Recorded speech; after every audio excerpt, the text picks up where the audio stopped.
the SEC, touted for its ability and being better than the other conferences.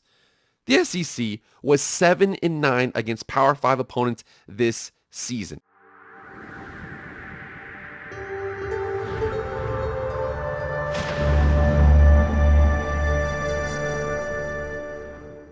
What is up, everybody? It is Jake with Master of Football, back at it again. Happy Sunday. Thank you so much for being here. If you want to be up to date on all things college football, hit that red subscribe button. You will not be disappointed. Also, the like button well, and follow on Twitter/X. That fame is growing. Without further ado, let's get into the video. All right, guys, I am posting this here at midnight Eastern Standard Time. It might be the day before, it might be Saturday for some of you folks right now, but again, I want to post this because the college football regular season and conference championships have concluded tomorrow, or at least later on today, technically. The CFP will announce their finalists, all the bowl games, everything like that will be going. First thing you got to do is get through championships Saturday and Friday to remember what happened. The first one here is the Washington Huskies. Again, they beat the Oregon Ducks. This game was awesome. Honestly, people are like, oh my gosh, well, can you imagine if we have a 12-team playoff? These two teams will have to play again. I'm like, yeah, dude, that would be an awesome game. Washington gets the victory, beats Oregon twice in the same season. They win 34-31. So the last game was on Friday, and again, this game was just about as unwatchable as any game was out there. I watched it anyways. Michigan wins 26-0. I can't believe I bet the over on this game. We're not going to get into what the over was. I'm not going to say anything, but they come out here, and J.J. McCarthy only had 147 yards passing. But at the end of the day, 26-0, they beat Iowa. Michigan more than likely is in that playoff. All right, now here's where things start to get a little tricky because it's a very packed house at the top of college football. We see here that early on in the day, the Texas Longhorns beat the Oklahoma State Cowboys 49-21. Dude, Quinn Ewers was absolutely fantastic. He had 350 passing in the first half. It was absolutely ridiculous. They win the game by 4 touchdowns to win their last ever Big 12 championship, a conference that they helped create with Oklahoma back when the Southwest Conference dissolved and they expanded with the Big 8. And the longest win streak in the country has snapped. The Georgia Bulldogs, after winning every single game last season, in addition to winning the first 12 games this season, they lose in the conference championship. For some reason, Georgia just cannot beat Alabama in Atlanta. We don't know what it is. Jalen Milroe, the maligned quarterback who back in the day was pulled at some point early in the season. I remember if you watched the game at South Florida, it was one of the weirdest games ever. They were just so ugly. That team now, completely different team, playing very well. They win. They beat Georgia. And actually, they won by 3. They probably would have won by more because Jalen Milroe let up at the end there. They probably could have ran down, got another touchdown. But either way, 27-24, the Alabama Crimson tied. They remain a thorn in the side in the SEC championship game versus the Georgia Bulldogs. And finally, the most controversial one here, the still undefeated number 4 Florida State Seminoles with their third-string quarterback, Brock Glenn. Remember their starter, Jordan Travis, got injured. The backup last week against Florida at Florida was knocked out with a concussion, and now Brock Glenn gets in the game, 8 for 21 for 55 yards. Terrible game, but they run the ball, 44 for 164. A third-string quarterback beat the number 4 team in the country, 16-6 to win that game. All right, guys, these rankings. So the way that this works, and remember here, there's a couple things we're going to talk about here because, first of all, Greg Sankey is not going to be a very happy man with what I say going forward. So we see here the number 1 team loses, number 2 wins, number 3 wins, number 4 wins, number 5 loses, number 6 does not play, number 7 wins, and number 8 beats number 1. What do we do there? There's a lot of questions. As a matter of fact, there was one scenario that was dropped in front of Greg Sankey, the commissioner of the SEC, that he compared to Sesame Street. So Greg Sankey, just earlier yesterday, he says the SEC being left out of the CFP isn't, quote, the real world. Well, he says as number 1 Georgia prepares to play number 8 Alabama in the SEC championship game, SEC Commissioner Greg Sankey said the thought of his league being left out of the 4-team college football playoff isn't the real, quote, real world. Says here some analysts have argued that if Alabama upsets Georgia, they did, on Saturday, both teams could be left out of the CFP, depending upon what happens in other conference championship games. Sankey, in an interview on ESPN's College Game Day on Saturday, said the case would be made that both Bulldogs and the Crimson Tide deserve to be in the playoff. Quote, that's not the real world of college football. Let's go back like Sesame Street, so we're really basic. One of these things is not like the other, and that's the SEC conference. He says we have 5 of the top 15 teams, so a third, and our teams are playing everyone in the conference. The reality is there's been no one that's experienced the success in the postseason and the CFP that we have. So when you put us actually against the teams, rather in the committee room, we stand alone, and we stand alone this year regardless of today's outcome. Well, unfortunately, like he said, one of these things is not like the other. He's forgetting about non-conference play. The first one here, and the fact that everybody's going to be comparing and talking about the Florida State Seminoles. Oh my gosh, Florida State, Florida State, Florida State, whatever it is, they're going to keep on mentioning this one. We got to remember here that potentially the Heisman Trophy winner, Jaden Daniels, week 2 probably, a non-conference schedule here at the Camping World Kickoff, they played the Florida State Seminoles and they lost by 3 touchdowns. Now, a lot of people are going to say, oh, Jordan Travis is injured. That still happened on the field in addition to this other game. And remember, this one is going to be the one that is going to be a thorn in the SEC side for the remainder of the time that the CFP committee works through who's in the playoff. The Texas Longhorns visit the Alabama Crimson Tide. Not a neutral site game. They visit them early in the season. They walk in there, win by 10 at Alabama. Now remember, they were kind of in some flux here with the quarterback. Jalen Milroe was pulled a couple weeks later against South Florida. There's a lot of things happening with that. But Quinn Ewers, Texas, 350 passing, 3 touchdowns, played very well. They got the ball back with 7 minutes left and ran the clock out. They were just too strong up front to stop the Alabama run, and they win the game in Tuscaloosa 34-24. We are headed for some madness. Right now, the CFP committee is working through all of that, and we have to kind of go through this because remember here, even with college football has always had this. I want you guys to know we've had weird situations before. There have been scenarios where Alabama won a conference title, and they were the third place team in their conference. They won a national title, and they were third place team in the conference. We've seen crap like this all the time. As a matter of fact, I want to go back through history because there's a couple of arguments right now. A couple of the arguments out there. Right now, it's like, oh, well, they got to get the best 4 teams. That's what they say. They have to have the best 4 resumes. That's another argument out there. There's a bunch of weird stuff like that. Let's go back to history because we've got a couple examples that really show us the fact that where we came from and what we're trying to get rid of going forward. Let's go through that analysis. So a lot of people might say, oh, the SEC being held out of the championship, that is absolutely preposterous. We go back to the 2004 and 2005 season.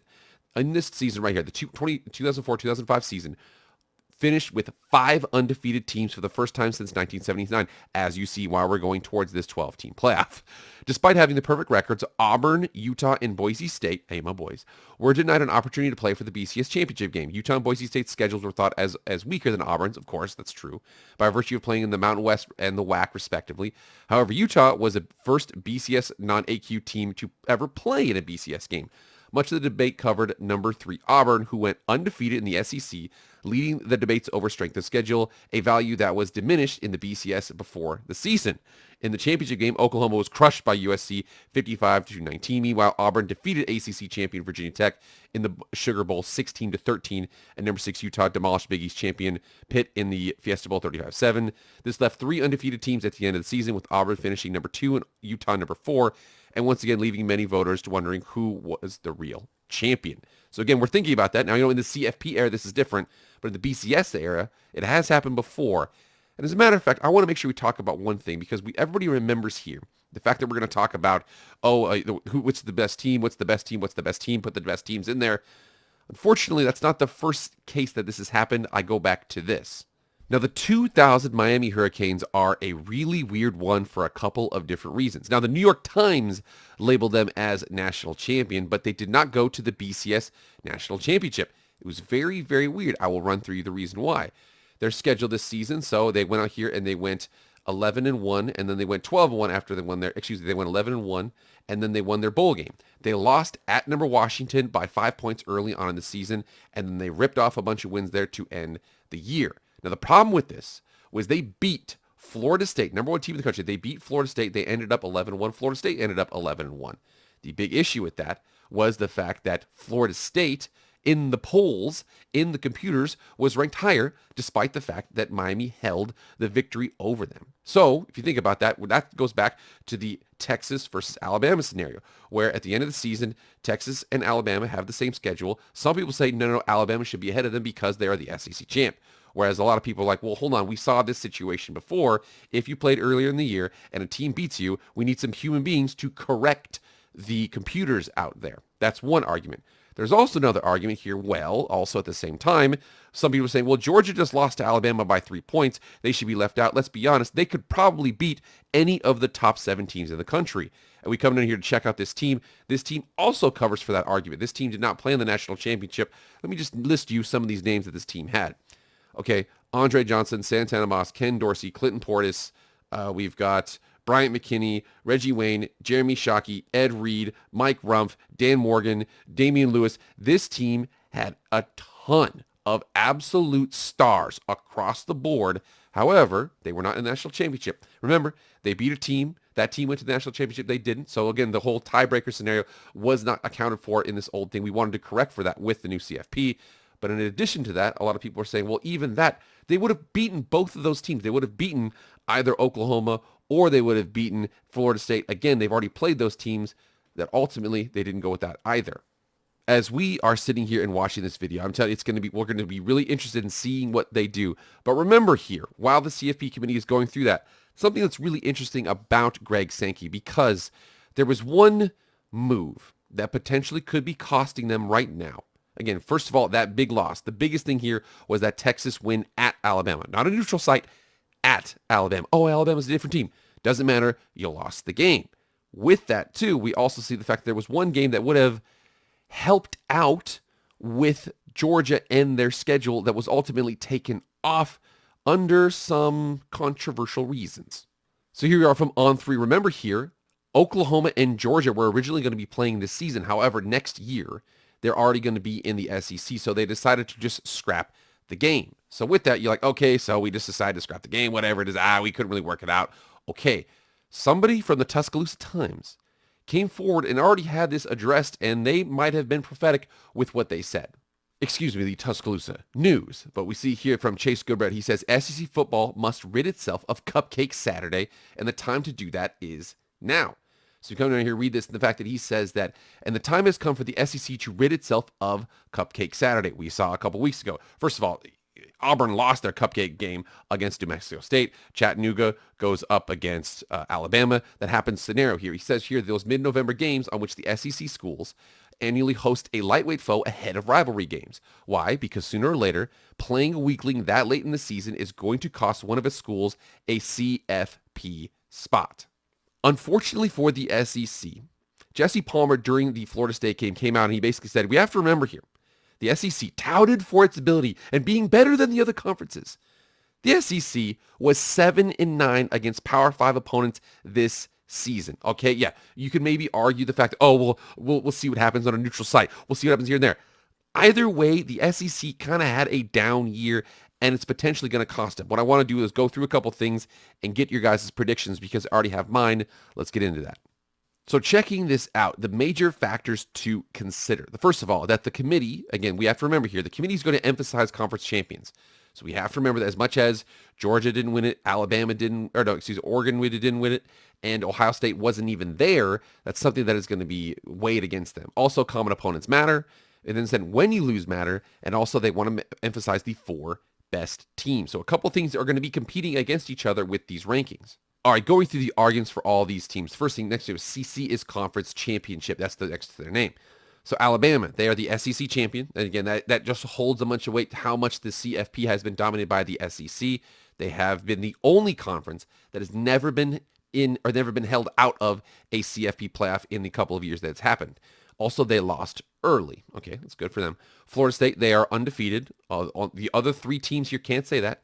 They're undefeated. They won with a backup and a third-string quarterback, QBs late in the season. So the backup against Florida at Florida, and then against the number 14 team in the country, the Louisville Cardinals, they win that game with a third-string quarterback. And they routed early in the season the potential Heisman Trophy SEC quarterback team, LSU. Again, that is Jaden Daniels. We go to Georgia. Georgia, for them, I mean, They've won the last 2 national championships. They lost one game by 3 points in Atlanta to a really good team. Like I said, one game in 2 years by 3 points. That's what their resume is. And they've won the previous 2 national championships. And then Texas this year, they beat Alabama at their house by 10. So I think that there's 2 different levels of analysis right here. There's 2 groups. There's the best 4, and there's the most deserving. So the best 4 teams, in my opinion, I think it's Michigan, Washington, Alabama, and then I would put Ohio State in there. I would take that. I would put it at 5. I would put Oregon, and then 6. I'd probably put Georgia, and then we'd go from there and figure that out. That's the best teams in my opinion. The most deserving, though, based on what you did, based on what you've done in the season, I think that, first of all, Washington deserves to be the number 1 team in the country. They did beat my boys, the Mountain West champion Boise State Broncos early in the season, in addition to beating Oregon twice. Michigan has kind of had a little bit of a bad schedule. Unfortunately, here we have to remember here, if the Big Ten had divisionless football, Iowa would not be playing. They would probably be playing Ohio State again in another banger of a game in a neutral site. Who knows how that goes? So I would put in deserving, I would put Michigan 2. Florida State is 3. They are undefeated. They're conference champion. Do I think they're worse than the other 2 teams? Yes. Do I think they're worse than Texas? Yes.